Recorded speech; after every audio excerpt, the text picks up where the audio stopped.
Precisamente, déjenme saludar a Manuel Hernández Borboya, periodista, reportero en México de Actualidad RT y miembro de estas mesas de diálogo de Sin Censura. Manuel, te mando un abrazo. ¿Cómo estás? Buenas tardes. Hola, ¿qué tal, Vicente? ¿Cómo estás? No te preocupes, pues esas confusiones suelen suceder, no hay ningún problema. Y un abrazo también para Jaime y para todo el auditorio. Gracias. Y ya llegó el maestro Jaime Hernández, editor de La Jornada Sin Fronteras en el gran periódico La Jornada, fundador, al igual que Manuel, de su propio canal en YouTube y miembro de esta familia Sin Censura. ¿Cómo estás, maestro Jaime? Te mando un abrazo también a ti. Good morning, my dear friend Vicente Serrano. Aquí estamos. Muy bien. Ahí ya escucho Jaime Hernández. Pues antes de entrarle a este pleito que se desarrolló en redes sociales entre Felipe Calderón y el ministro presidente de la Suprema Corte de Justicia de la Nación, Arturo Saldívar, oigan, ¿en serio no? ¿A ustedes no les termina desgastando escuchar, leer, ver a estos que se dicen grandes periodistas de México? Esta señora, Beatriz Pajés, hasta reparte premios con el nombre de su papá, ¿no? Por delante, desde la revista Siempre, y ya leía la columna que me parece literalmente una grosería que la publique un medio de comunicación que se diga medianamente responsable, ético. No está muy de la fregada ya esto, mi querido Manuel. Y luego aparte el presidente les pone así como gotita de limón en la herida. Decántense, no se agüiten los paleros, que es tiempo de definiciones, periodismo militante. No, pues les terminó de dar en la torre a todos estos que pues van a decir que no creen en el periodismo militante, pero que se tiran al suelo si les dice uno que son mercenarios de la pluma. Mi querido Manuel, empecemos con eso, te escucho.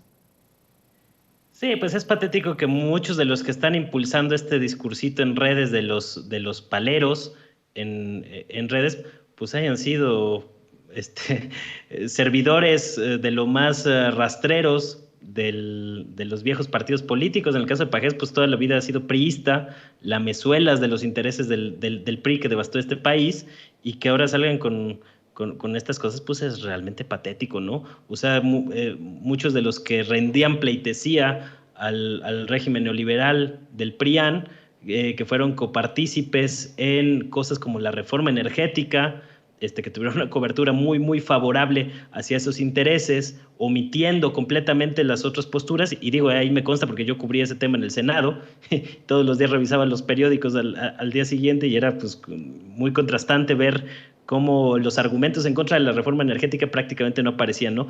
Y ahora esos son los que están señalando o impulsando, promoviendo, alimentando, muchas veces con bots y con dinero que le están metiendo ahí en redes, pues el tema de los paleros, ¿no?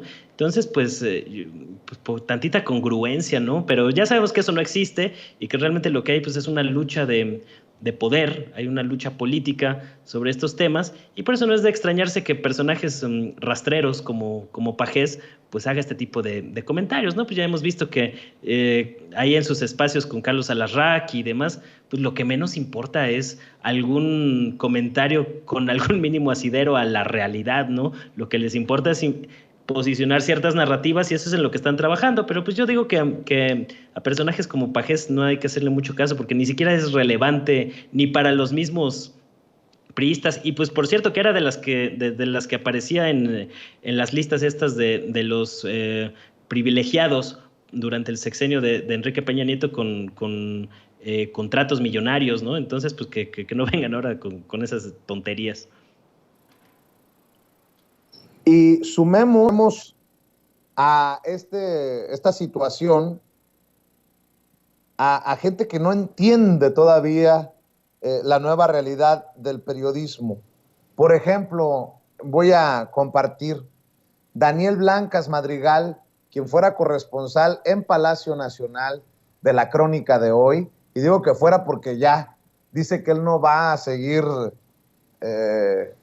haciéndole el caldo gordo a la carpa, al circo de Jesús Ramírez Cuevas, quien fue llevado ante las autoridades por Hans Salazar por agresión, quien ahora es de los que señala con el dedo, según él, porque él se considera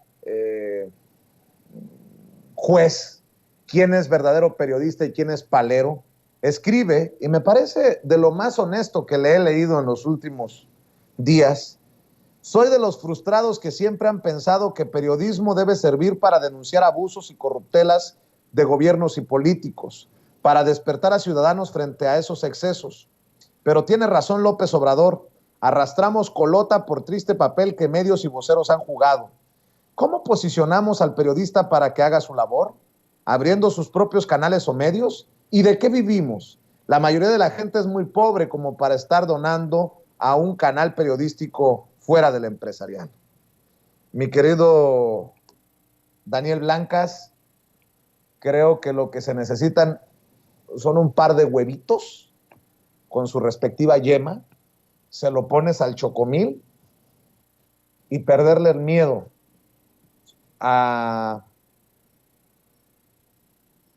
no estar casado con el cheque que te pague una empresa. ¿Es fácil? No. Pero creo que algunos hemos demostrado que gracias a la audiencia es que se puede seguir comunicando honesta y transparentemente. Pero bueno, ¿quién soy yo, hombre? Yo solo soy un simple palero, dicen estos personajes, para andar repartiendo opiniones y consejos. Mi querido Jaime Hernández, también escucho tus opiniones. Fíjate, querido Vicente, antes que nada yo quisiera, si me lo permites, querido Vicente, redondear todo este tema que has venido abordando desde las revelaciones de nuestro querido Ricardo Sevilla, que son muy importantes. Antes que todo, y para redondear, a mí me gustaría decir lo siguiente. Primero, yo creo que los medios de comunicación, sobre todo los grandes medios de comunicación, los convencionales, los llamados convencionales o corporativos, son protagonistas de ideologías, representan a ideologías que son muy representativas del país, representan puntos de vista, representan agendas específicas, y yo creo que es nuestra obligación como periodistas asomarnos a las entrañas de esos medios de comunicación, porque solamente sabiendo quiénes son sus dueños, cuáles son sus modus operandis, cómo es que se hicieron con el control de esos medios, qué otras empresas, aparte de los medios, tienen en sus haberes. Esto es muy importante para justamente fortalecer a la democracia. Yo creo que la opinión pública tiene el derecho de saber quiénes están detrás del diario Reforma, quiénes están detrás del diario Universal, quiénes están detrás del diario Excelsior, de Televisa, de TV Azteca. Y aunque la mayoría de ellos saben más o menos quiénes son, a veces se pierde de vista porque ellos son expertos en emboscarse detrás de las primeras planas de sus diarios, en los intereses ocultos, porque los medios son una fachada, querido Vicente. Ahora, si me lo permites también, a mí me resultó impactante y yo le agradezco mucho a Ricardo Sevilla esta mordacidad que tiene como investigador periodista, porque arrojó luz sobre algunos de los intereses del grupo de Olegario Vázquez Raña, el diario Excelsior, y me resulta a mí muy interesante en particular porque yo fui de los damnificados de Excelsior. Yo era cooperativista de Excelsior. A mí, tras la crisis desatada por Vicente Fox, que se empeñó en destruir a ese diario, a esa cooperativa, desde entonces han quedado muchas preguntas sin respuesta. Por ejemplo, la muerte del último director general de Excelsior, José Manuel Nava, un espléndido periodista que fue corresponsal en Washington del Excelsior durante mucho tiempo, murió siendo el último director general de Excelsior y el último negociador frente al grupo de Olegario Vázquez Raña. También cómo en los meses previos a la adquisición de este grupo, los anteriores directivos de Excelsior se hicieron con fortunas inmensas, entre ellas, por ejemplo, Regino Díaz Redondo, que hizo una transferencia brutal de una fortuna a Madrid y se compró una residencia impresionante. Como el Excelsior, que durante décadas se convirtió en una suerte de Pravda, en una suerte de diario al servicio del PRI. Yo he mencionado que muchas veces cuando iba el presidente de México, por supuesto del PRI, cuando visitaba Excelsior, en los laboratorios de fotografía se maquillaban las fotos para que el presidente no se viera más chaparro de lo que era frente a los directivos de Excelsior.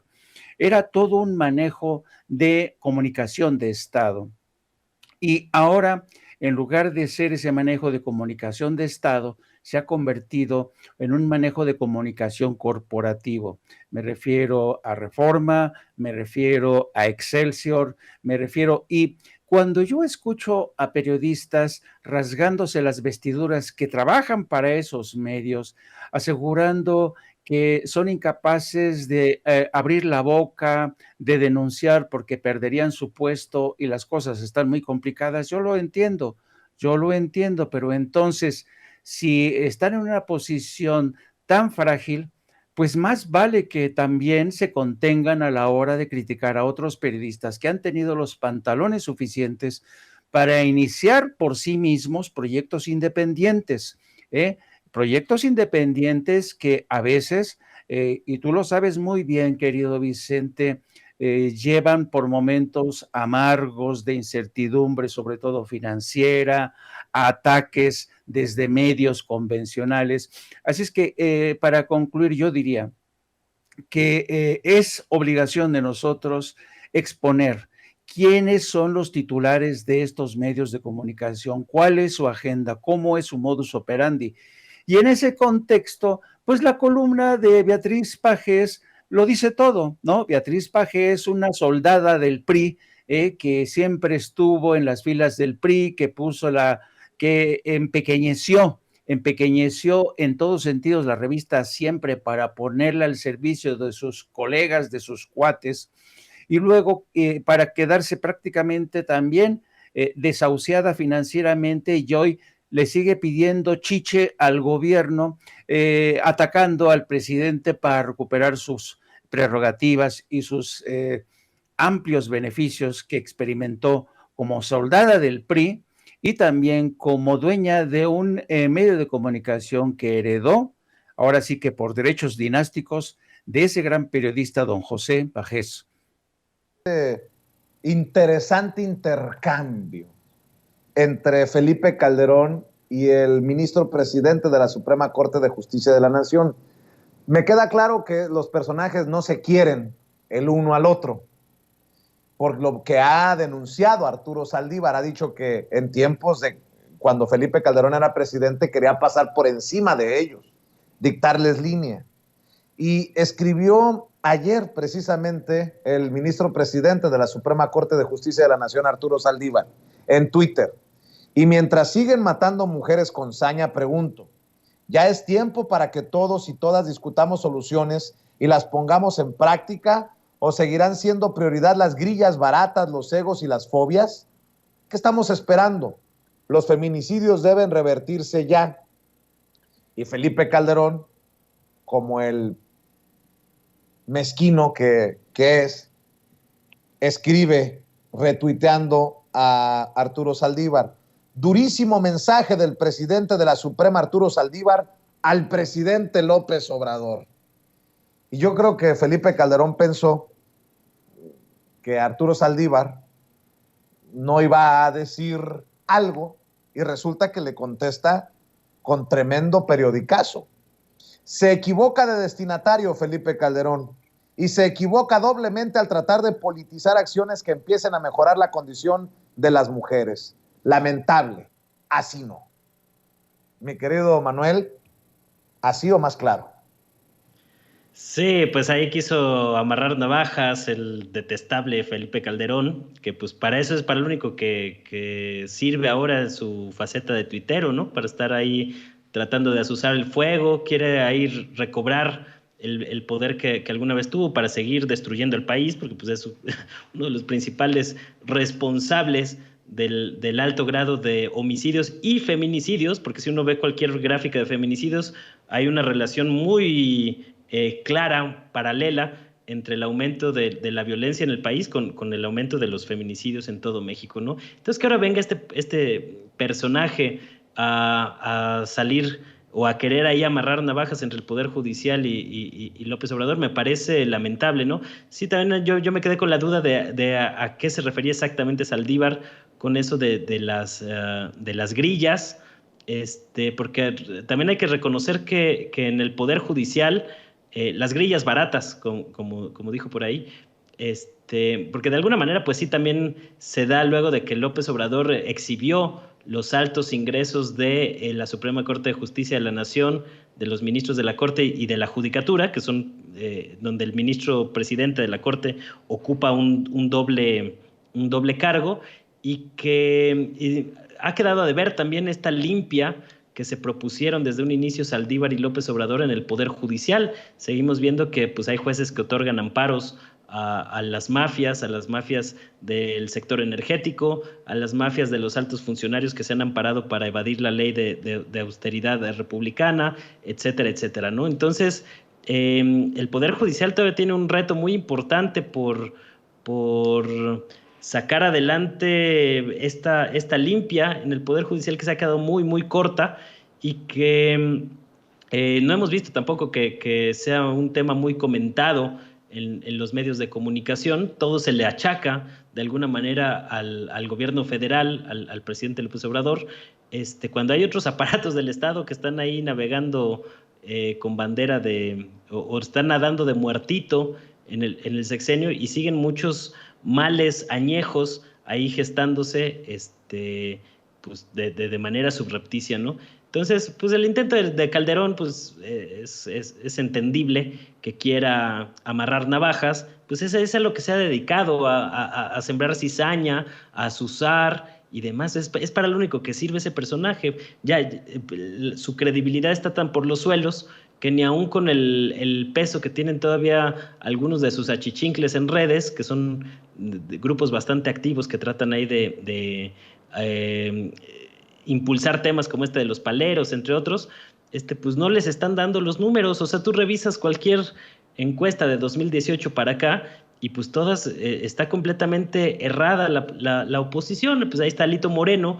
que lo vemos más haciendo giras en el extranjero, ahora estaba muy feliz paseándose ahí en Washington, en el Capitolio, estuvo hace poco en Europa. O sea, estos personajes creen que yendo al extranjero a acusar al gobierno federal van a obtener algo en lugar de recorrer el país a ras de tierra, como también les recomendó por ahí López Obrador a varios de los aspirantes a la candidatura presidencial de Morena, que hicieran campaña de tierra, fue algunos de los comentarios que hizo, y pues el PAN anda por las mismas, ¿no? Ahí vemos a un Marco Cortés completamente errático, intrascendente, insustancial, que le siguen apostando a los pocos espacios que tienen ahí en los medios corporativos, o la poca pegada que tienen ya los medios corporativos, porque tú revisas también las encuestas de falta de credibilidad en los medios de comunicación y son tremendas, ¿no? Muchos de los que se quejan de este asunto de los paleros, pues deberían de revisar las encuestas. En Estados Unidos acaba de salir una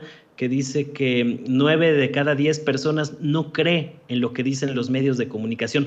9 de cada 10 personas. Y esto pues es por algo, ¿no? O sea, todos los temas que han ocultado, que han encubierto, que han engañado, que minimizan, otros que maximizan a su conveniencia, pues la gente en esta época de las redes sociales se da cuenta con mucho más facilidad de lo que ocurría en comparación a otras épocas donde nada más estaba la televisión o los periódicos como medios de información masiva, ¿no? Entonces los tiempos han cambiado y mucha gente pues parece que no se ha dado cuenta de este cambio tecnológico, este cambio social, este cambio político, este cambio de régimen en México, y muchos de estos comentarios cizañosos que vemos, pues es para recobrar esos viejos privilegios que ahora ven en peligro, y eso explica muchas de las tensiones políticas tanto en México como en el mundo.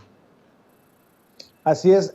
¿Cómo ves coscorrón, políticamente hablando, del ministro Saldívar a Felipe Calderón, que creo que es menor a todo lo que ha dicho Saldívar de Felipe Calderón cuando era presidente y cuando él era ministro, ahora como ministro presidente? ¿Cómo ves, Jaime?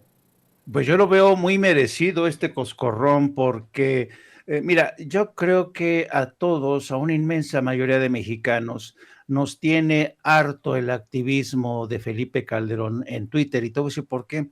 No por su insistencia, no por su protagonismo, sino por la hipocresía que destila a través de su cuenta de Twitter. Hay que tener en cuenta que es que de verdad es una invitación al sarcasmo que Felipe Calderón le reclame al presidente de México, Andrés Manuel López Obrador, y de alguna manera a Arturo Saldívar, la situación tan escandalosa de los feminicidios en México, que sí, es escandalosa, pero que ya no se acuerda Felipe Calderón de las muertas de Ciudad Juárez, una crisis que se acentuó precisamente durante su mandato. Ya no se acuerda de esas mujeres que murieron desatendidos los casos bajo su presidencia, gracias a una guerra irresponsable que desató este personaje. Por tanto, yo creo que Felipe Calderón, con este tipo de tweets, deja al descubierto no solamente su mala entraña, ¿sabes?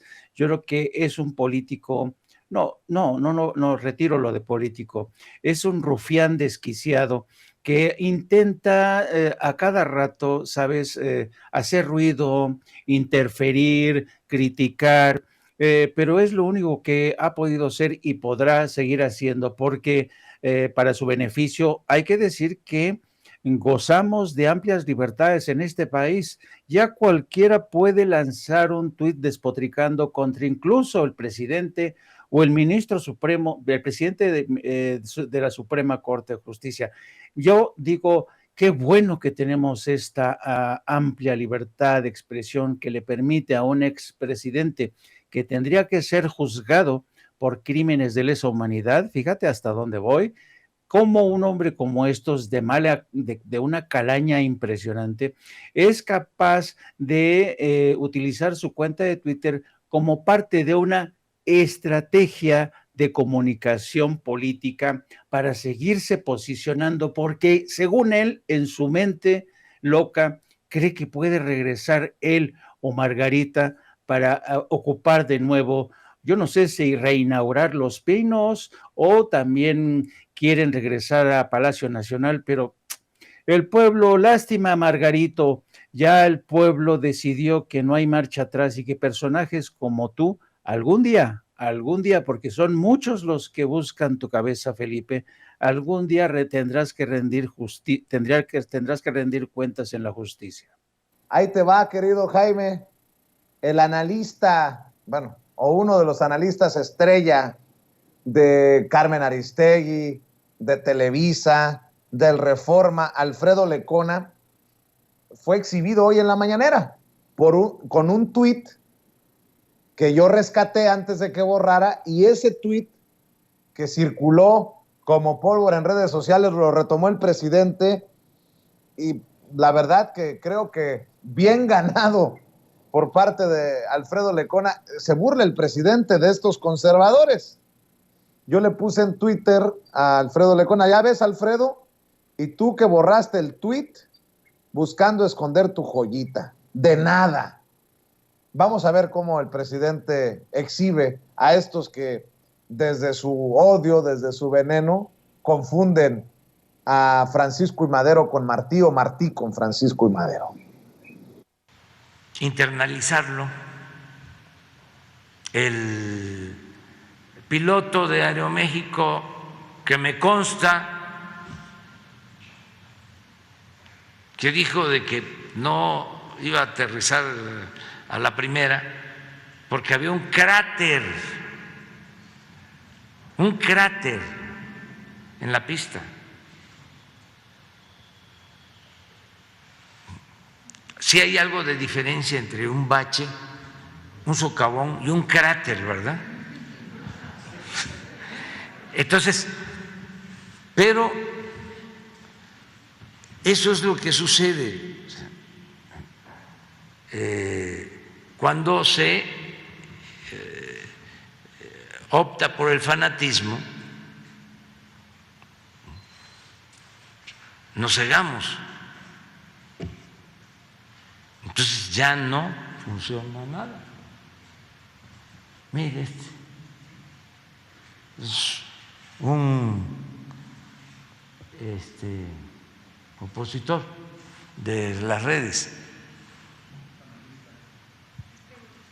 ¿Es periodista?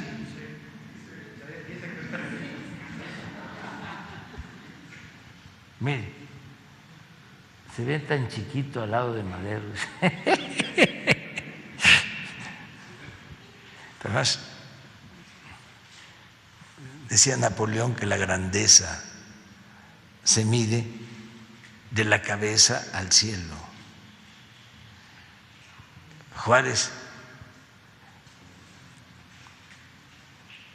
no era grande físicamente, era grande política, intelectualmente, era grande como patriota. Madero también, su grandeza era su vocación democrática, sus principios. Imagínate, maestro Jaime Hernández, cuántas notas así con sesgo nos tragamos los mexicanos, y no estoy subiendo maladrillito ni nada. Yo cuando hablo de redes sociales no hablo de los que estamos frente a las cámaras solamente, sino a ustedes que nos ven, la gente que ya estaba más, la que está más avispada, diría el presidente. Pero cuando no había contrapesos a estos periodistas, a estos analistas, ¿cuántas de estas nos tragaríamos, no?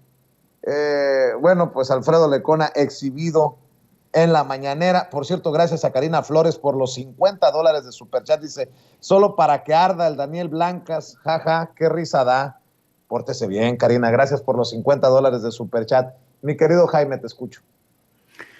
Yo creo que Alfredo Lecona, a ver, no podemos llamarnos a engaño. Alfredo Lecona forma parte de estos activos, de estos soldados que tienen digamos, los adversarios de Andrés Manuel López Obrador. Alfredo Lecona forma parte de este ejército que está permanente a la espera de ver por dónde pillan al presidente, por dónde pueden darle un golpe bajo, por dónde lo pueden,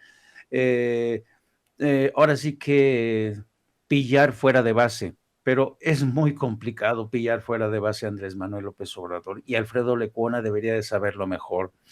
Pero esto te demuestra hasta qué punto Twitter se ha convertido, yo creo que Twitter es una herramienta muy útil, se ha convertido realmente en una agencia internacional de noticias de la que muchos periodistas, yo no conozco un solo periodista que no esté al pendiente de Twitter.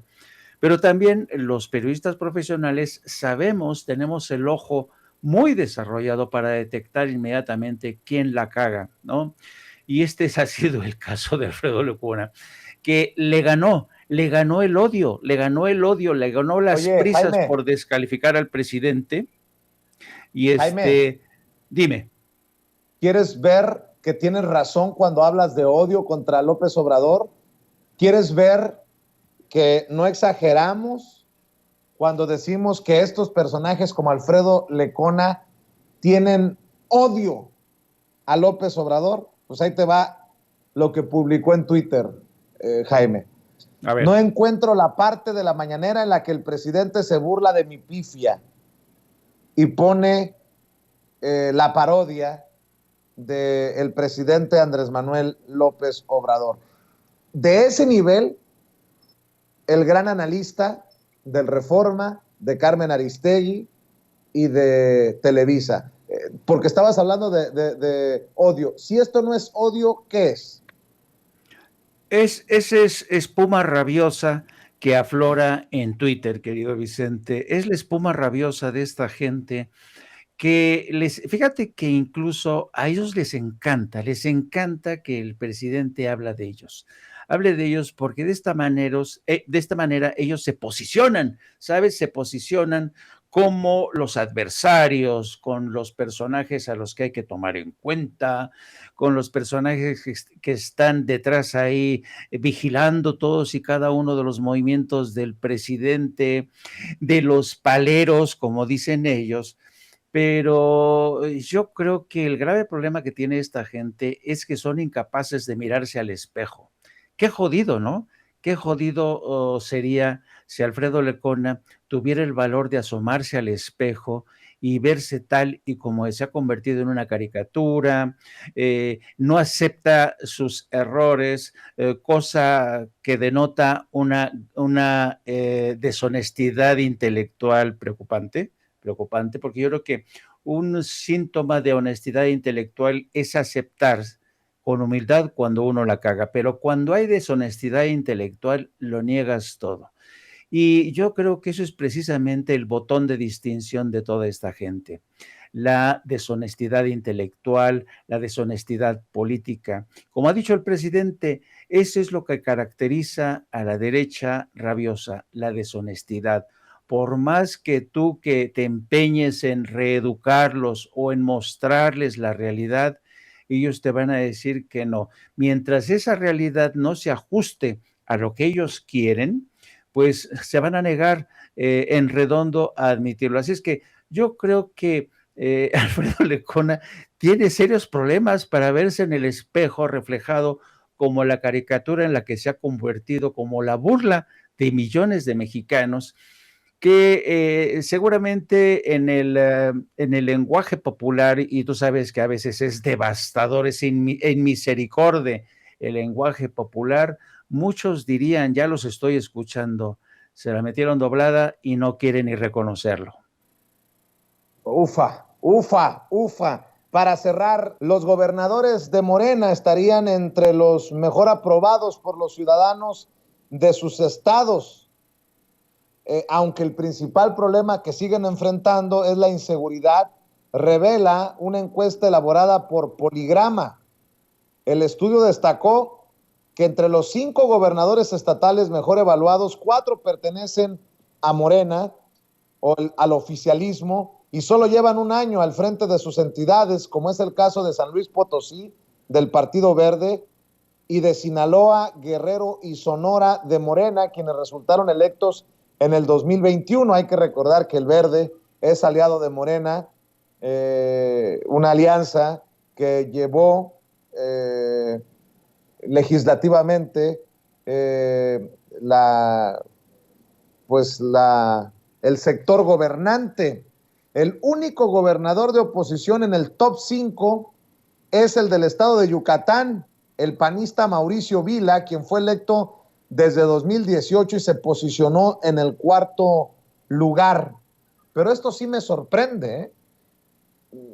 El mejor evaluado fue Ricardo Gallardo, de San Luis Potosí, del Verde. Y yo digo, ¿es en serio esto?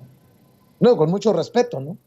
Le siguen Rubén Rocha, el profe Rocha de Sinaloa, Evelyn Salgado de Guerrero, y bueno, le decía, después está el gobernador de Yucatán, el panista Mauricio Vila, y cierra el top 5, el top 5, Alfonso Durazo. El peor evaluado también es un cercano al movimiento del presidente Andrés Manuel López Obrador, Cuauhtémoc Blanco, en el estado de Morelos, con una aprobación de solo el 27%. Mi querido Manuel, dame tu opinión acerca de este top 5 y nada más por mencionar, entre los peor evaluados también está Alejandro Murat, que ha sido muy cercano o muy abierto al presidente Andrés Manuel López Obrador, todavía gobernador de Oaxaca, quien se dice con posibilidad para el 2024 por el PRI, Francisco García Cabeza de Vaca del PAN en Tamaulipas, David Monreal, de Morena en Zacatecas y Alfredo del Mazo del PRI en el Estado de México. Mi querido Manuel. Sí, pues estas mediciones hay que tomarlas con cautela, son eso, mediciones. Sí sorprende lo de Gallardo, a mí también como que me brincó ese dato. Y de alguna manera creo que el caso de Vilas en Yucatán, que ha sido de los que han tratado también de posicionar ahí como presidenciables del PRIAN, pero digamos que no ha tenido mucha resonancia a nivel nacional, es muy poco conocido a nivel nacional. Aunque ha tenido pues ahí pues, un gobierno discreto en Yucatán, ¿no? Entonces, creo que estas mediciones hay que tomarlas con cautela. Lo que sí, pues que creo que no le va a caer muy bien al sector de la oposición, al PRIAN, pues el hecho de que muy pocos de sus gobernadores figuran entre la predilección de la gente, y es que tampoco pues han hecho algo particularmente destacado, ¿no? O sea, a la hora de que hablan de ofrecer una alternativa de país, pues ¿cuál es esta alternativa? No se ve claro que los gobiernos estatales estén teniendo un lugar destacado, y creo que también los que deberían estar preocupados son Movimiento Ciudadano, de que prácticamente pues no figuran ahí entre los primeros lugares. Dos de sus fichas, ¿no? Enrique Alfaro en Jalisco y Samuel García en Nuevo León, que es actualmente pues un desastre completo el estado de Nuevo León, con toda la crisis del agua y demás. Pues han bajado mucho sus réditos, que era como la opción que estaban perfilando desde la derecha mexicana, pues tratar de posicionar a uno de estos dos gobernadores de oposición en dos de los estados con las metrópolis más grandes del país, junto con la Ciudad de México, y que pues no les están creciendo los gallos, ¿no? Entonces la pregunta es, ¿cómo le van a hacer para competir en el 2024 con tan pocos gobernadores de su lado? Si bien es cierto que por ahí podrían recuperar la derecha entidades como Puebla, donde el Barbosa pues ha tenido no el mejor mandato que se pudiera esperar para un gobierno dentro de la Cuarta Transformación, o algunos otros perfiles de este tipo, pues tienen muy pocas fichas para competir. Estamos viendo también las encuestas del Estado de México, pues es amplia la ventaja. El Financiero da entre 10 y 12 puntos a quien vaya a ser el próximo candidato o candidata a la gubernatura del Estado de México por Morena, que muy probablemente, y yo ya casi que lo podría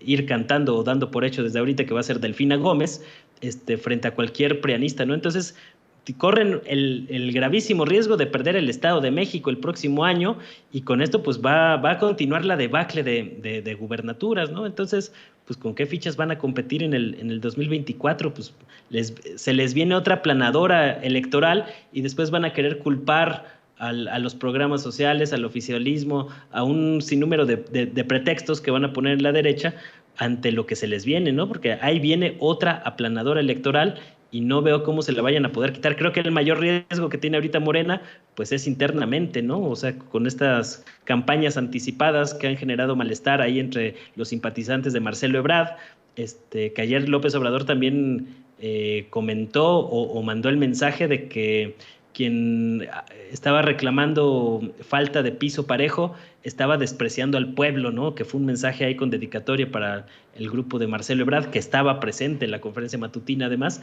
Y creo que ahorita pues el principal frente de Morena es dentro del mismo Morena, porque no se ve que en la oposición vayan a poder construir algo de aquí a pues ya 2 años, ya faltan 2 años, ya se les está viniendo encima el tiempo, y no hay pero ni luces de que puedan construir una plataforma medianamente competitiva de aquí a 2 años, ¿no?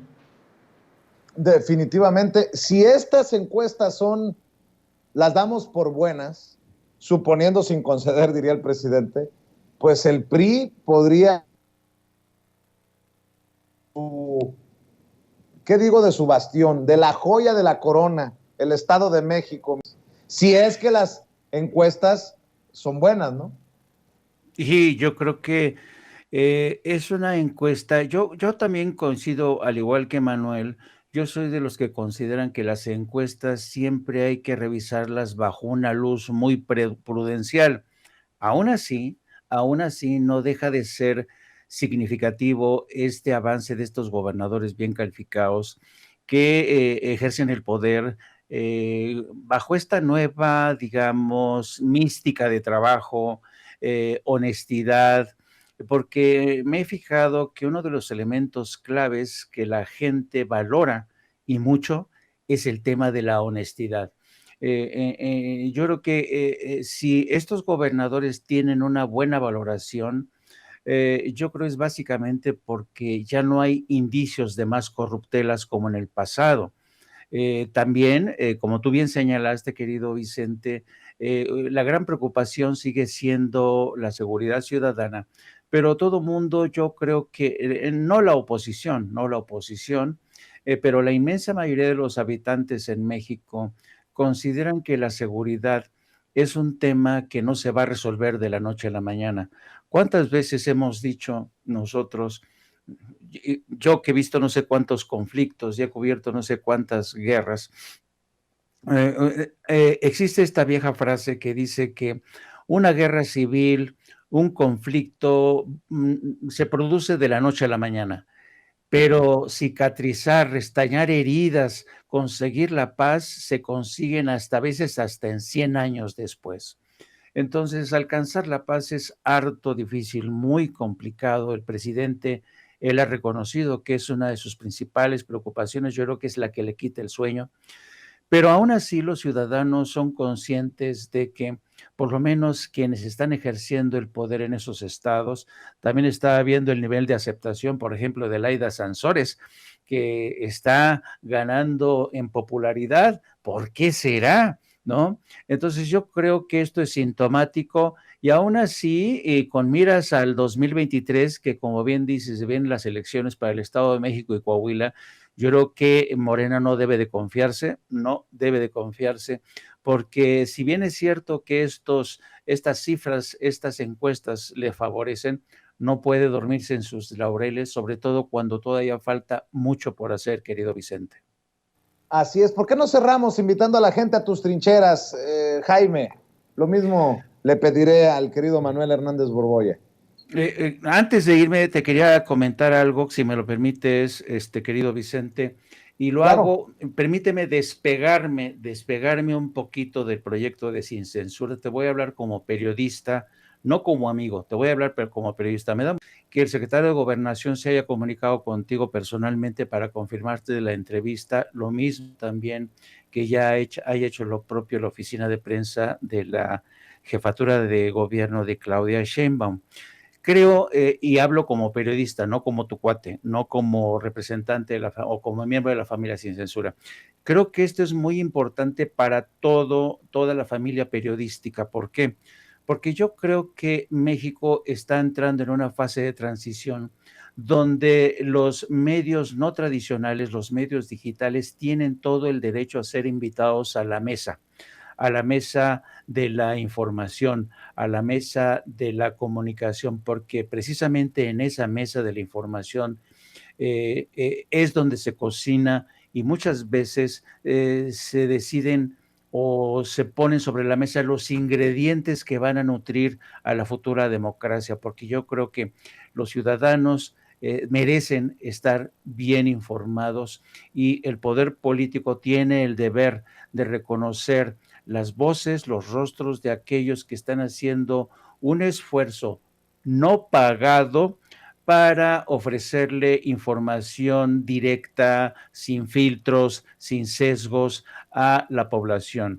Y así es que me da mucho gusto y ahora sí te agradezco, me vuelvo a regresar a mi posición de la familia de Sin Censura para agradecerte esta participación y les pido también que me ayuden con mi proyecto de No Apto para Cínicos. Empezamos a transmitir todos los días a partir de las 14 horas. También síganos a través de nuestra cuenta de Twitter, @Jaime Journo, y también a través de nuestra sección en La Jornada Sin Fronteras, donde seguimos la pista de los movimientos migratorios, de esos éxodos que han llegado para quedarse. Y querido Vicente, te mando un abrazo como siempre. Gracias por tus generosas palabras, querido maestro Jaime Hernández. Manuel Hernández Borboya, también hay que apoyarte, hay que apoyar tus trincheras, Manuel. Sí, pues muchas gracias por el espacio, por la conversación con un colega como Jaime. siempre es un gusto escucharlo. Y pues también invitando a la gente a que le echen un ojo al canal de YouTube, donde estamos manejando algunos temas ya en un horario un poquito más tarde, a las 10 de la noche, lunes y martes, en Manuel Hernández Borbolla, a través de YouTube. Estamos igual también en Facebook con el mismo nombre, Manuel Hernández Borbolla, periodista, y en Twitter de tiempo completo, @Manuel H. Borbolla, ahí le pueden seguir la pista. Y pues les agradeceríamos mucho que le echen un ojo, y si les gusta el contenido de YouTube, pues que nos ayuden con la suscripción, sus likes y todo lo demás. Muchas gracias, Vicente, y coincido, qué bueno que se están abriendo espacios entre los altos funcionarios para los medios alternativos, porque ya basta, y una manera de romper el cerco informativo precisamente es ya acabando con esta hegemonía de los medios corporativos a los altos, con el acceso a los altos funcionarios de gobierno. Entonces me da mucho gusto que se estén abriendo estos espacios para el canal de Sin Censura, y pues esperemos que los demás también se animen a entrarle a la entrevista, ¿no?, con estos medios alternativos. Ojalá que así sea. Te mando un abrazo, mi querido Manuel, también gracias por tus generosas palabras. La mesa de diálogo hoy con Manuel Hernández Borbolla y el querido Jaime Hernández, que han hablado sin pelos en la lengua, sin censura.